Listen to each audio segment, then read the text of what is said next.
Hello दोस्तों, मैं मन कुमार आपके इस अपने YouTube चैनल पर स्वागत करता हूं। आज हम लोग इस वीडियो में सीखेंगे कि किस तरीके से दो चरों वाले रैखिक युग्म यानी कि जो दो चरों वाले रैखिक समीकरण होते हैं उनको किस तरीके से सॉल्व किया जाए।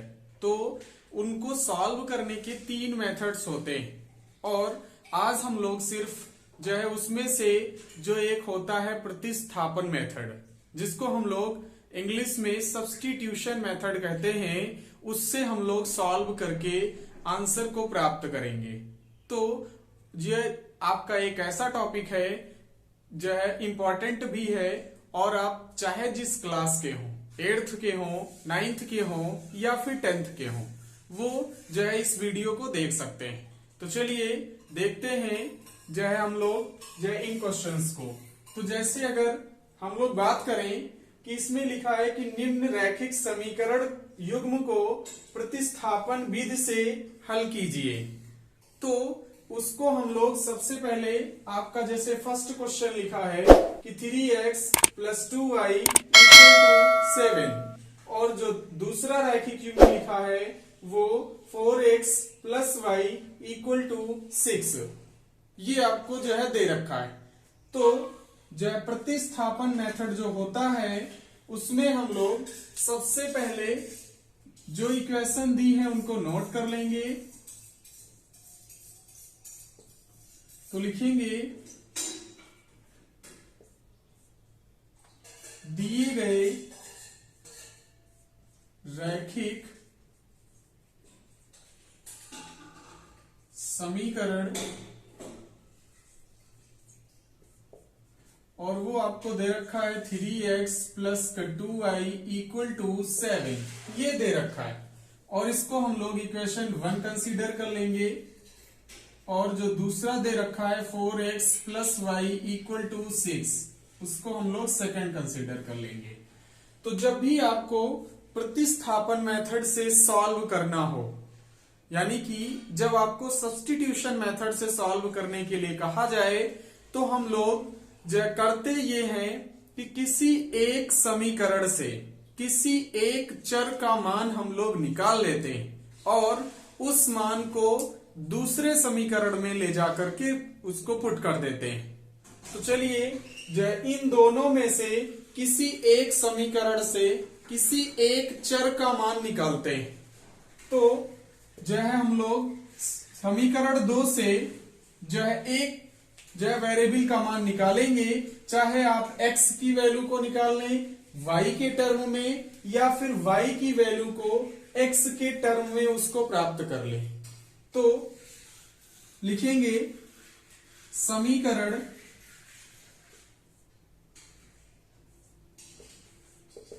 2 से, तो उसको लिखा जाए। तो यहां से अगर हम लोग y की वैल्यू को निकालना चाहें तो y की वैल्यू आपको मिल जाएगी 6 - 4x, यानी इस 4 जो x को 6 की तरफ ट्रांसफर कर दिया गया। इसको आप चाहें तो इक्वेशन 3 इसको कंसीडर कर सकते हैं और ये जो वैल्यू मिली है इस वैल्यू को हम लोग फर्स्ट वाले समीकरण में पुट कर देंगे। तो उसको लिखेंगे प्राप्त y का मान समीकरण 1 में रखने पर। तो जब हम लोग जो y का मान समीकरण 1 में रखेंगे, यानी कि तो वो लाइन आपको दिखेगी, ये 3 और ये x + 2 y के प्लेस पर हम लोग ये मान रख देंगे। तो y के प्लेस पर हम लोग पुट करेंगे 6 - 4x और = ये 7। अब उसके बाद इस लाइन को अगर ध्यान से देखें तो यहां पर ये आपकी जो समीकरण दिख रही वो एक वेरिएबल में चेंज हो गई है और जो आपकी इक्वेशन एक वेरिएबल में होती है यानी कि एक चर में होती, तो वहां से हम लोग आसानी से उस वेरिएबल का मान निकाल लेते हैं। तो इसको अब सॉल्व करेंगे और सॉल्व करने के बाद x इसकी वैल्यू को हम लोग निकालेंगे। तो अगर हम लोग इसको सॉल्व करें तो ये 3x और ये जो 2 है इस ब्रैकेट के अंदर हम लोग इंटू कराएंगे। तो इंटू कराएं तो 2 6 जा 12 यानी कि ये 12 हो जाएगा, और इसी 2 का -4x में इंटू कराएंगे। तो इंटू कराएं तो ये माइनस का 8x इक्वल टू ये 7 आपको दिखेगा। अब उसके बाद इन दोनों को हम लोग सॉल्व कर सकते हैं। ये आपका 3x लिखा है, ये माइनस का 8x है, तो ये दोनों सॉल्व हो सकते हैं।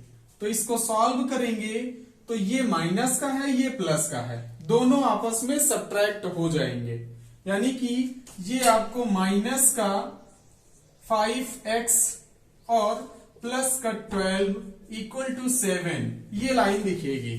उसके बाद ये जो 12 लिखा है इसको हम लोग ट्रांसफर कर देंगे, क्योंकि आपको x का मान निकालना है। तो इसको हम लोग -5x लिखेंगे, और ये 12 7 की साइड में आएगा तो निगेटिव हो जाएगा, माइनस का हो जाएगा। अब उसके बाद इसको हम लोग सॉल्व करेंगे, और तो ये माइनस का 5x इक्वल टू, और ये दोनों सब्ट्रैक्ट होंगे, तो ये माइनस का 5 आपका बच जाएगा, तो माइनस का 5। अब उसके बाद यहां से x को हम लोग निकालना चाहें तो निकाल सकते हैं, माइनस का 5 अपॉन में माइनस का 5, ये दोनों सेम लिखे हैं इसलिए कैंसिल हो जाएंगे, तो x की वैल्यू आपको 1 मिल जाएगी। अब ये जो आपका x का मान आया है इसको हम लोग इन दोनों समीकरण में, या फिर आप चाहें तो ये जो थर्ड समीकरण है यहां पर भी रख करके y का मान प्राप्त कर सकते हैं, दोनों बात सही है। तो यहां पर देखो हम लोग समीकरण 3 में x का मान पुट कर देंगे, तो लिखेंगे प्राप्त x का मान समीकरण 3 में रखने पर, और जब हम लोग ये x का मान समीकरण 3 में रखेंगे तो आपको y का मान मिलेगा 6 - 4 इंटू, और ये x के प्लेस पर 1 यानी कि ये 1, तो ये लाइन आपको दिखेगी 6 माइनस, इसको सॉल्व करें तो 4 1 जा 4 यानी कि ये 4 दिख जाएगा, और इक्वल टू यहां से अगर हम लोग बात करें तो ये हो जाएगा 2, यानी कि y की वैल्यू आ जाएगी 2।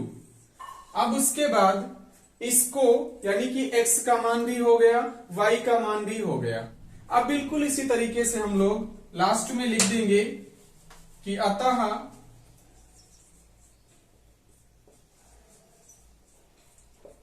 दिए गए रैखिक समीकरण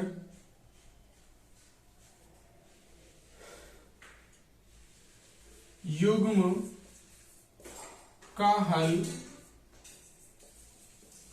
x इक्वल टू 1 तथा y इक्वल टू 2 होगा।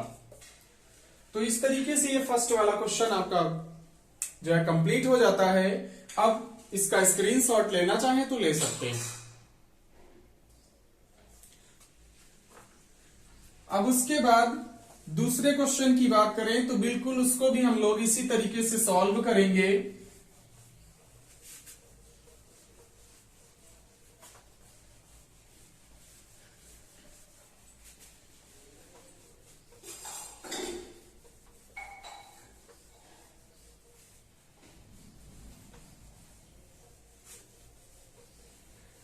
सबसे पहले जो आपको रैखिक समीकरण दिए गए उनको लिख लेंगे। तो x plus Y equal to 5, इसको कंसीडर करेंगे 1, और दूसरा जो दिया गया है 2x माइनस का 3y इक्वल टू 4, इसको हम लोग सेकेंड इक्वेशन कंसीडर कर लेंगे। जो है फर्स्ट वाले समीकरण से हम लोग जो है y का मान निकालते हैं। तो लिखेंगे समीकरण 1 से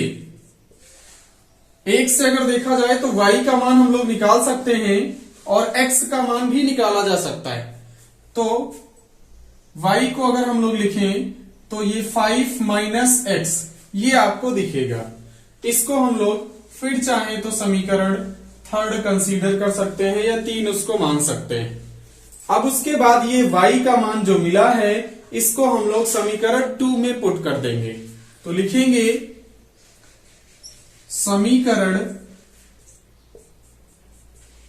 3 से प्राप्त y का मान समीकरण 2 में रखने पर, तो उसमें जब रखेंगे तो ये आपका 2 समीकरण है, तो ये 2x और माइनस 3 इंटू वाई के प्लेस पर ये आपको मान रखना है। तो y के प्लेस पर पुट करेंगे 5 माइनस एक्स इक्वल टू और ये 4, ये आपको लाइन दिखेगी। यानी कि इसमें ये जो y का मान मिला था उसको हम लोगों ने समीकरण 2 में पुट कर दिया, तो ये लाइन आपको दिखी। और इसको अगर हम लोग देखें तो ये एक वेरिएबल में लाइन आपकी जो है कन्वर्ट हो गई। यानी कि इस वाली लाइन में अगर देखो तो जो है आपको एक चर दिख रहा है, तो यहां से इस जो है x का मान हम लोग फाइंड कर लेंगे। तो इसको सॉल्व करें तो ये 2x और माइनस 3 का इंटू कराएं तो माइनस का 15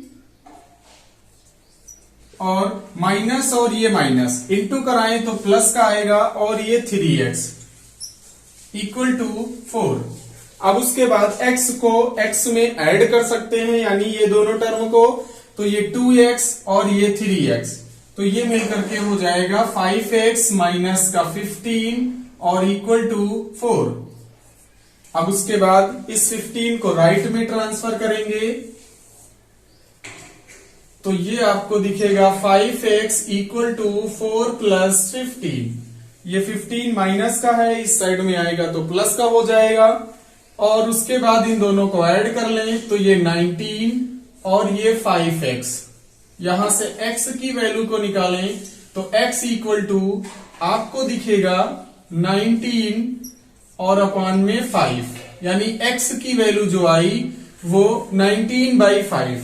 अब हम लोग इस x के मान को इक्वेशन थर्ड इसमें पुट कर देंगे, y की वैल्यू मिल जाएगी। तो लिखेंगे प्राप्त x का मान समीकरण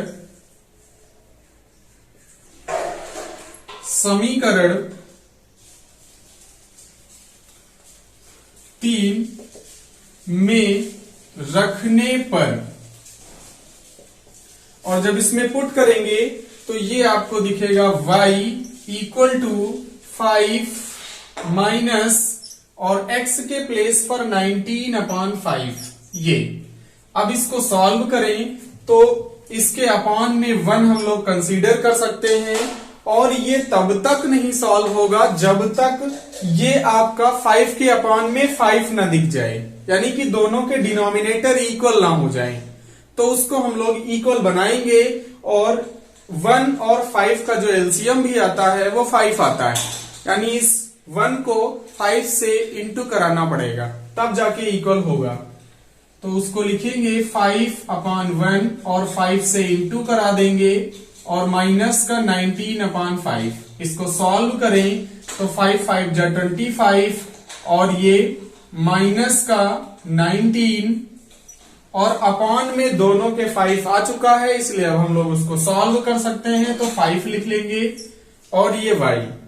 फिर उसके बाद हम लोग लिखें तो y की वैल्यू आपको मिल जाएगी y इक्वल टू, और 25 में से 19 को सब्ट्रैक्ट करना है, यानी कि ये आपका 6 बचेगा, 6/5। तो इस तरीके से y की वैल्यू भी मिल गई। तो लास्ट में हम लोग लिख देंगे कि अतः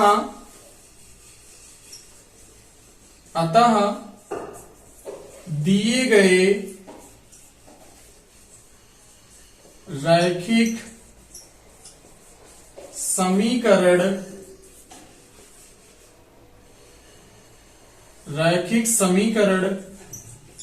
युग्म का हल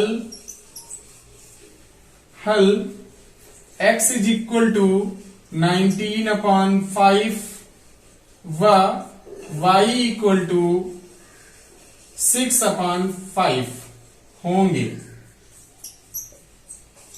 एक बार हम लोग क्विक रिवाइज करेंगे। प्रतिस्थापन मेथड में हम लोग किसी एक इक्वेशन से एक चर का मान निकालते हैं, दूसरे समीकरण में ले जाकर के उसको पुट कर देते हैं और फिर वो इक्वेशन जो होती है वन वेरिएबल में कन्वर्ट हो जाती है और वहां से उस वेरिएबल का मान निकाल लेते हैं। जैसा कि यहां पर किया गया कि जो आपका समीकरण ये था फर्स्ट, वहां से y का मान निकाला गया, 5 माइनस एक्स वो आपको मिला।